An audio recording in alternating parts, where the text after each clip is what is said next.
waktu itu menurut saya kelemahan dari penyidik Polresta Cirebon adalah diperiksa nggak yang punya warung. Aep kan mengaku melihat. Kalau keterangan di YouTube saya itu kan lagi beli rokok di warung sekitar jam 9, setengah 10 malam, kan melihat rombongan, ya kan? 4 orang, 4 motor, 8 orang, ya kan? Tapi kalau dalam persidangan kan disebutkannya berapa orang? Kalau 8 plus 2 plus 3 11. Kalau mereka mengejar 8 orang itu, ya kan? Kemudian mengejar sampai playover atau sampai mana nggak tahu. Kemudian yang 3 ini bertemunya di mana? Kan motor. Oke, mohon maaf ya, ini mohon dikaji. Oke, sekarang yang 3 sudah dihilangkan 2. Hingga 9. Nah, kan? Yang 3 hilangkan 2. Dani sama Andi, ya kan, yang berperan penting strategik itu. Berarti tinggal 9. Sedangkan menurut Aep yang ngejarnya 8 orang.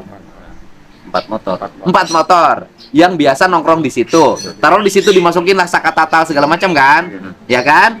Terus Rivaldi dimasukin di situ. Berarti yang 8 tuh kan dimasukin Rivaldi nih. Iya, dari Rivaldi. Ya kan, dimasukin Rivaldi kan? Dimasukinnya Rivaldi. Di yang 8 itu dimasukin Rivaldi. Pertanyaannya adalah kalau Peggy di mana ketemunya?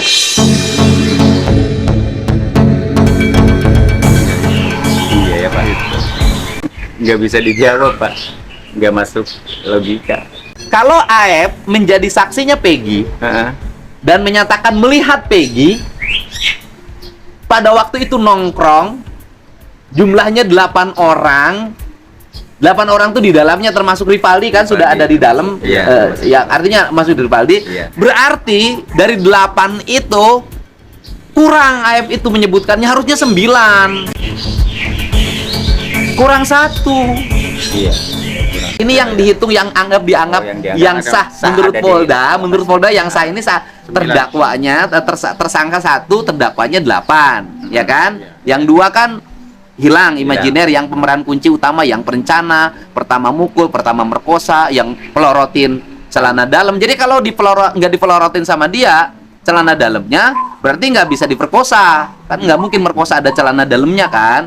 Nah sekarang yang melorotinnya sudah nggak ada, berarti kira-kira itu celana dalamnya dipelorotinnya sama Sopo, sama Jin. Ya bener nggak? Aep itu harusnya menyatakannya tidak 8, 9. Kalau Peggy ada di situ. Iya, ada di situ. Sedangkan Aep menyatakan Peggy ada di situ. Berarti harusnya 9. Harusnya 9. Kalau Rivaldi ada di mana? Ya, katanya termasuk yang ngubet. Enggak. Kata Aep. Yang pengakuan. Aep lihat Rivaldi nggak? Enggak. Di pernyataannya. Kan Aep juga berarti saksi untuk Rivaldi dong. Iya. Kalau memang karena rentetannya sama. Nah, makanya itu lihat BAPA-nya Aep, karena walaupun tidak hadir di pengadilan, Aep itu kan diambil di atas sumpah BAP-nya. Ya kan? Karena BAP-nya menjadi dasar pengambilan tersangka ini putusan di pengadilan. Aep kan di warung. Warung mana dong? Yang punya warungnya di BAP enggak?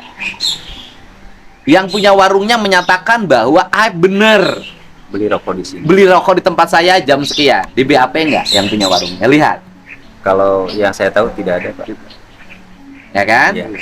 Kalau yang punya warungnya tidak di BAP, kalau di BAP lihat pernyataan yang punya warung. Ya kan? Kalau yang pernyataan yang punya warungnya itu menyatakan betul beli rokok di situ.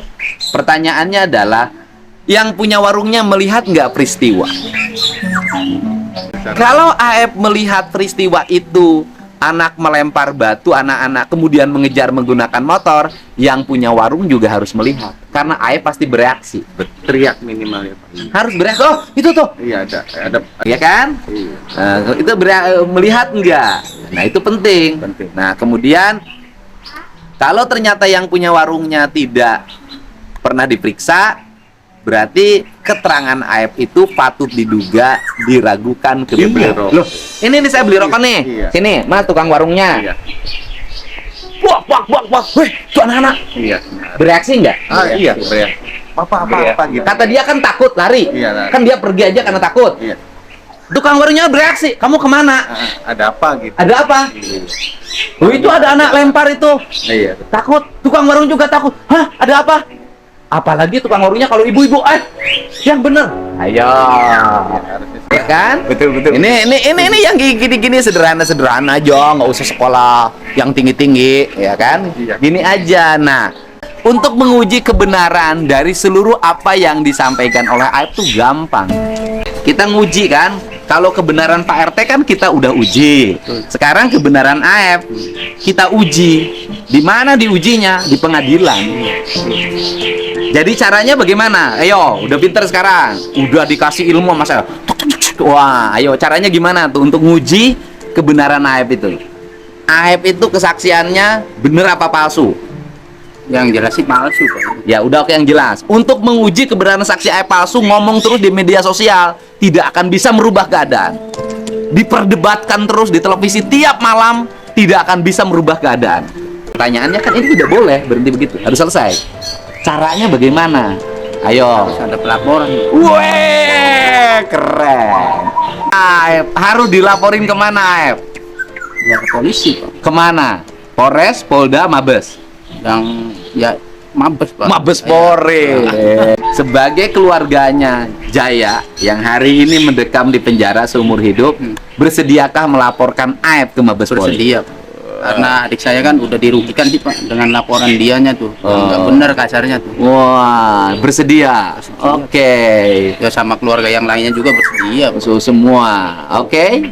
Jadi wajar dong. Bagaimana kalau Rabu depan kita ke Mabes Polri lagi?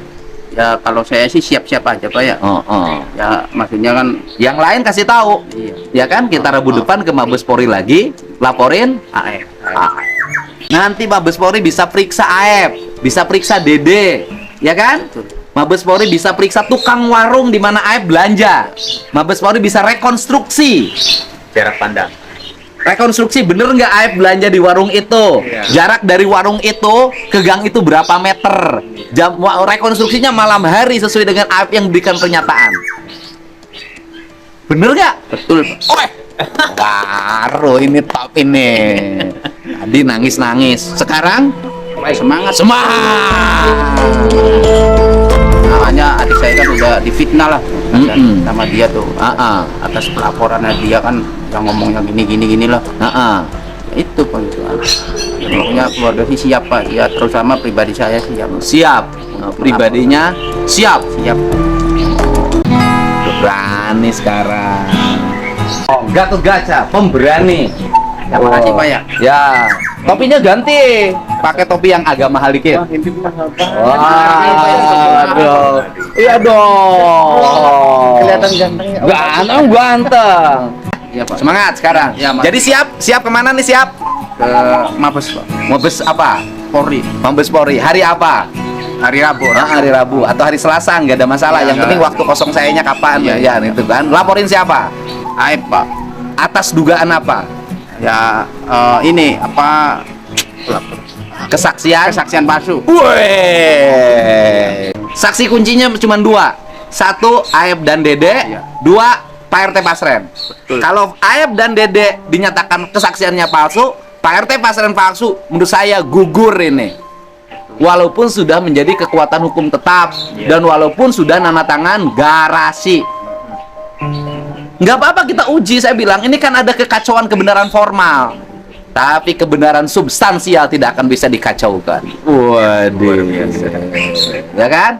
Kebenaran material, kebenaran formil bisa dikacaukan, tapi kebenaran hakiki tidak akan pernah bisa dikacaukan. Karena catatannya bukan di BAP, catatannya bukan di tuntutan, catatannya bukan di dakwaan, catatannya bukan di putusan, catatannya di langit Allah yang tidak akan bisa diintervensi oleh siapa.